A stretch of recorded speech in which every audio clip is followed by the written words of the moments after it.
these are the years when a man changes into the man he's going to become the rest of his life. Just be careful who you change into. Remember, with great power comes great responsibility. Welcome back to Thinking Critical. This is Wes, and today we're going to go off the beaten path. Normally we talk about mostly comic books, but also entertainment and pop culture and things like that. But, you know, there's a lot of things going on right now, and it feels like resiliency and perseverance is down, obviously, due to all the shutdowns we've experienced. There's obviously a lot of unrest in the nation right now. And here to talk with me about this is my good friend Douglas Ernst, obviously a comic book writer. You've written Soul Finder. I believe you're working on the sequel right now, and also a contributor or a writer for the Washington Times. Correct. Thanks for having me, man. I appreciate it. Yeah, I'm glad you could be here. Like I said, this is a little bit different conversation, but it's something I wanted to talk about, and it feels like there's not a lot of like open discussion or discourse out there. And I think that's one of the real problems that we're experiencing right now. And one of the reasons that this unrest isn't really being addressed, or maybe there's no reconciliation. That's the word I would use. I think what everyone here is looking for by this point is probably reconciliation, but we're not really finding any common ground. And, you know, there's a lot of factors about this, and a lot of it has to do, I think, with the, you know, the pandemic shutdown. And especially like churches, when you think about that, I think still to this day, 75% of Americans are religious. So that is a commonality. A vast majority of Americans can find common ground on, but we can't, you know, kind of meet at those areas because a lot of them are shut down and things like that. And I think it's really affecting the ability to discuss these things with open and honest conversations and come to any kind of reconciliation. Yeah, definitely. I mean, anytime you have something that's controversial, you want to be able to look somebody in the eye and speak to them face to face. When you're actually speaking, when they're right next to you, there's so many visual cues you could pick up, and you're just less hesitant. You're less ready to be combative in like a strange way that you would be on, say, a Twitter or a Facebook or YouTube comment section. And so it's like we're placed in this situation where there's all sorts of different views, and then there's like the political spectrum, but then we're not allowing people to actually come together, which would, like you said, allow people to reconcile their differences. And yeah, one thing that's exacerbating that problem is not allowing people to actually go to their services on Sunday. Yeah, that seems like a perfect mediator for a lot of these things, because like I said, it's common ground. It's someplace, it's a meeting point. It's somebody that people can probably put in front of them as a mediator and have honest conversation that can, you know, kind of tie down the emotions, because it feels like everything is so emotional right now. Like I said, everything feels like it's dialed up, and we need somebody with a calm head and maybe a little bit of influence in the communities to kind of start reaching out and finally, you know, talk to people and hear what they want to say, because it's obvious there are a lot of people in America right now who feel like they haven't been heard and need to be heard. Yeah, whenever you're dealing with social media, people just tend to dig in and they have their little camps. But if you could bring people in a situation where, so for myself, when I go to mass on Sunday, it's highly diverse in terms of the ages, the races, the ethnicities. There's men and women, and you know that not everybody agrees on their personal politics. But it's a situation where, how do I say it? People are just more inclined to listen for a little bit. They don't have to scream their point of view. And if somebody else is speaking, then it's a respectful forum, basically. Whereas on social media, if you get upset at someone, you can immediately block them, you could mute them, or you could just do I'm just going to scream at you until both people just throw up their hands and walk away from one another. So I'm of the mindset that social media is in many ways bad, and people should unplug at least, you know, if you're on there 5 days a week, all day, like 8 hours a day or whatever it is, you need to find time to unplug and exercise and actually just speak with people one-on-one. Yeah, I've definitely noticed that on social media. I've had people contact me, you know, family members, who are like, I can't go on Facebook anymore. It's no longer about communicating. It's no longer about sharing recipes or stories about family. It's only about arguing and shouting people down and finding offense with anything anyone wants to say right now. And I think, social media absolutely exacerbates those issues. Twitter, especially, I just think it's just an absolute dumpster fire of rhetoric. There's no honest discussion. There's no real nobody really wants to talk openly about what's going on. They just want to shout at each other and get likes and upvotes and people coming in and telling them they're right, rather than seeing other people's points of view and seeing if there is any common ground or if there's any way to come to some type of understanding where we can all live together, but understand where other people are coming from and find some peace. That's all I think we're looking for at this point. Yeah, and it's one of those things where I don't know if you've been following the sort of exodus to Parler or whatever over the past week, but these social media companies, when they make it so difficult for people to actually disagree with one another, and you start kicking people off, you actually make the echo chamber problem worse. So now on Twitter, it's a situation where the people that they're leaving in mass, basically, for another platform. But now they're going to be in their own echo chamber. So you continuously are balkanizing the United States, and social media, everyone just keeps going in their own little echo chamber. And it's, I don't know. I feel as though the social media companies, they had an opportunity years ago to create a platform that actually incentivized rational discussion. And I don't know how you would do it, but in terms of like upvoting or things, like the people that are the most rational are the ones that are actually elevated in terms of visibility or something along those lines. But they actually engineered it so it was all about people screaming at each other. And I don't know, it's caused all sorts of bizarre effects on the culture at large. And it's weird, you hear stories about, family members turning on each other. And, I'm hearing stories like people like, well, they're just never going to speak to each other. It's like, listen, you can have disagreements, but, your family, you've known each other basically your entire lives. You're going to just give up a lifetime relationship, over a difference of opinion, even if it's on a subject matter that you find important. It's time for us to stop looking for all the differences. Yes, we need to address them and we need to talk about them, but we need to find that common ground. And that feels like what everyone's kind of avoiding right now. And I feel like perseverance is at an all-time low right now. I don't think people really have it in them to just persevere through these hard times, because it feels like it's been bomb after bomb after bomb, metaphorically speaking, over just, COVID-19 shuts down, a lot of people lose their jobs. Now we've got all this stuff happening. And I think it is just wearing people down, and they just don't have the resiliency to keep their head up or keep their spirits up in these times. And then, like you said, you go on social media or you're having family members, drop you over differences of opinions on whether it's even politics or just social matters. It feels like I almost feel like America needs a miracle by right about now. Yeah, I mean, tying it back into the spiritual realm, and again, I know not all your viewers might be on the same page as I am, but it's kind of like, so when you're getting married to someone, they'll often say, particularly if you're religious, it actually takes 3 people to get married, and you need a transcendent third. So for a religious person, that would be God, something that actually is above you, that's bigger than you and bigger than your wife, that would tie you together. Because if your life is only about politics, or if that's like the biggest thing in your life, then of course you're going to have divisions with your family members and walk away. But if there is something actually bigger than you, something transcendent, that's a way to tie people together. We were talking offline about the military or whatever, whether it's like your country or something, you need something bigger than yourself that is able to withstand those sort of petty divisions or political factions that are naturally going to develop between people over the course of time.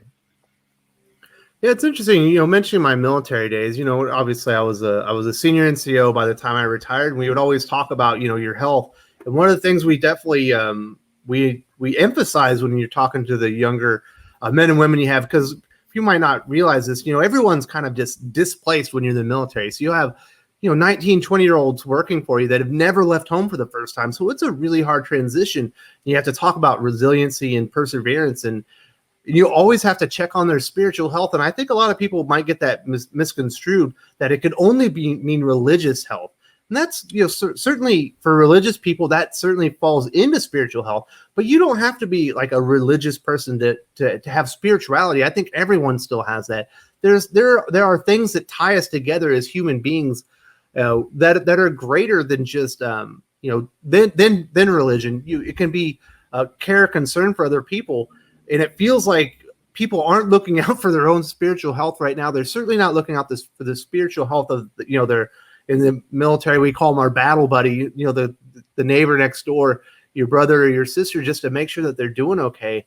And I feel like a lot of people are being kind of left to the wolves right now and being eaten alive by social media, all the negative coverage on the media. The media is just awful right now. It doesn't matter which side of the aisle you're on. You're just being fed a 24/7 cycle of hate right now.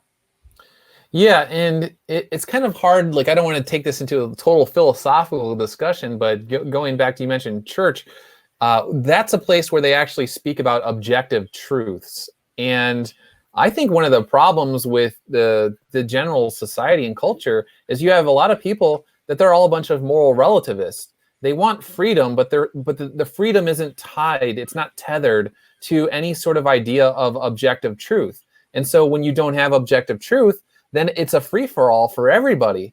But if it's a free-for-all for everybody, then it feels like you're in this giant ocean and you're looking for some sort of land somewhere. And the land would be the objective truth, but you're not seeing it.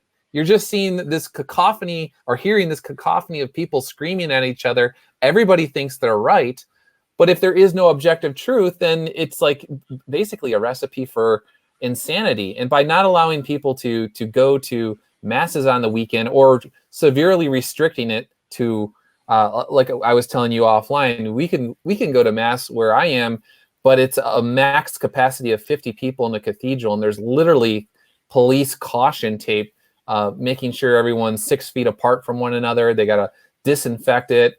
Meanwhile, like on a Sunday, there's a giant parade of people with megaphones going down the street, talking about all sorts of activism stuff. And so, but again, it's just people, everybody screaming their own point of view, but nobody actually believing in any sort of objective truth. It's just, I'm right because this is what I believe.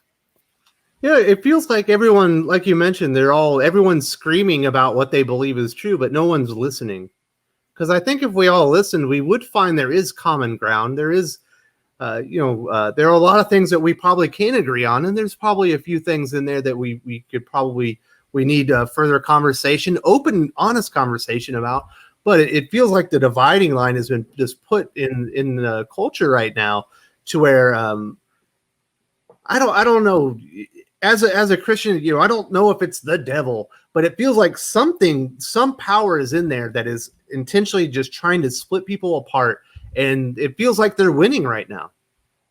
Right, and actually, if you go back into the translations, I believe actually Satan translates into like the accuser, if I'm not mistaken about that. But there's basically different names for Satan and the devil, and it essentially translates into the accuser. And anytime you see division, at least from a Catholic perspective, needless division of people, usually the Catholic would say, yes, that's a high sign that evil is a. I don't see this, finishing up tomorrow, but eventually, we have to look each other in the eye and be like, you know what, we don't have to agree on everything, but you're my neighbor, you're my brother, and treat each other the way that we would like to be treated. And I think, when you look at the golden rule, and that's certainly something as a Christian I learned in church, and I'm sure you learned it in Catholic Mass and everything. But when you look throughout cultures across the world, the golden rule is evident in all of them.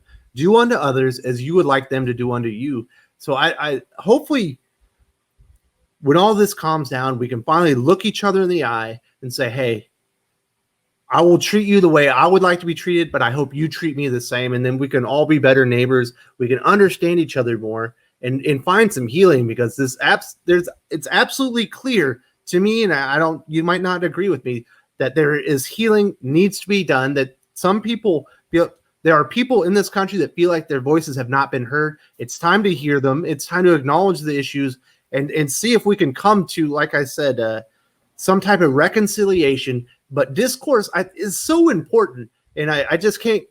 It's hard for me to fathom the way that they have, the way that churches are not being, the way that churches and church leadership are not being brought into this as key figures to help quell the tide and try and get some reconciliation happening in our communities. Right, and I mean, even if someone isn't religious or if they don't agree with Christianity or whatnot, I mean, I would hope that they could at least look at the Lord's Prayer, the forgive us our trespasses as we forgive those who trespass against us.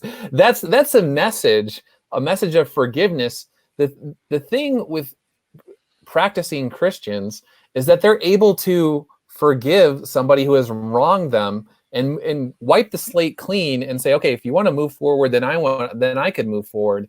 And what I see amongst the culture at large is people that are basically refusing to forgive their neighbor. And not only for recent sort of slights, real and imagined, but for slights that go back decades, if not centuries. And so if we can't forgive each other for slights that happened 200 years ago or whatnot, you can't move forward as a nation if you're not willing to forgive your neighbor. Yeah, so I don't know.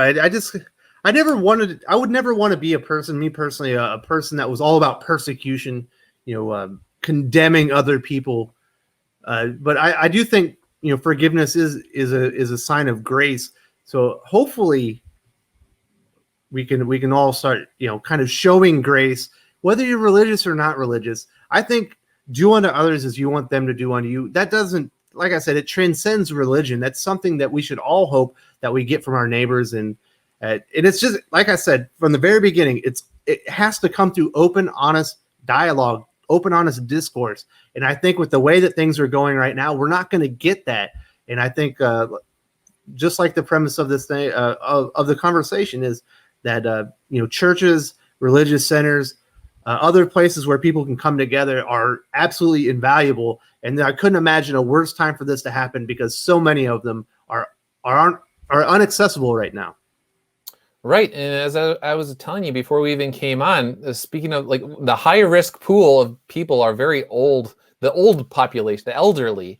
And at least from my experience, you see a lot of elderly people who are going to mass on Sunday. That's like their one time to actually get out of the house or the apartment and actually communicate with other people. And they really look forward to meeting with other people on Sunday, because they might be alone for, most of the week. And then they finally get to actually interact with people. And so to deny people, especially elderly people, that ability to interact with other human beings and feel loved and wanted and needed, that's going to have all sorts of really bad effects over the long term if you keep these shutdowns going and quarantines.